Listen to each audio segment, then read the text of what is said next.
The main fabric piece measures 31 inches in length and 10 inches in width. The elastic casing piece is 16 inches lengthwise and 4 inches widthwise. The inner fabric piece is 14 inches lengthwise and 4 inches widthwise. And finally, an 8 inches piece of elastic. Fold the main fabric lengthwise with the right sides together. Sew along the edge by 0.5 inch. Turn the fabric tube inside out. Next, fold the elastic casing piece lengthwise. Sew along the edge by 0.5 inch and turn inside out. Thread the elastic through the tube. Secure one end of the elastic with a top stitch.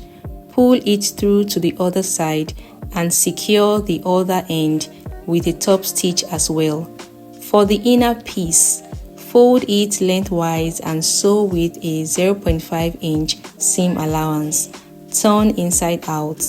Assemble the scrunchie by threading the inner piece through the larger fabric tube, making sure it is centered. Top stitch at one end to hold it. Continue pulling the inner piece through to the other end and top stitch again. See the nice scrunchie effect.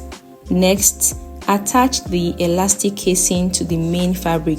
Top stitch. Repeat this process on the other side.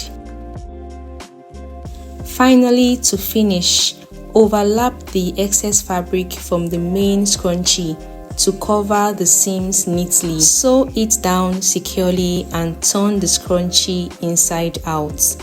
There you have it. The headband scrunchie is complete. Thank you for watching. See you in my next one. Bye.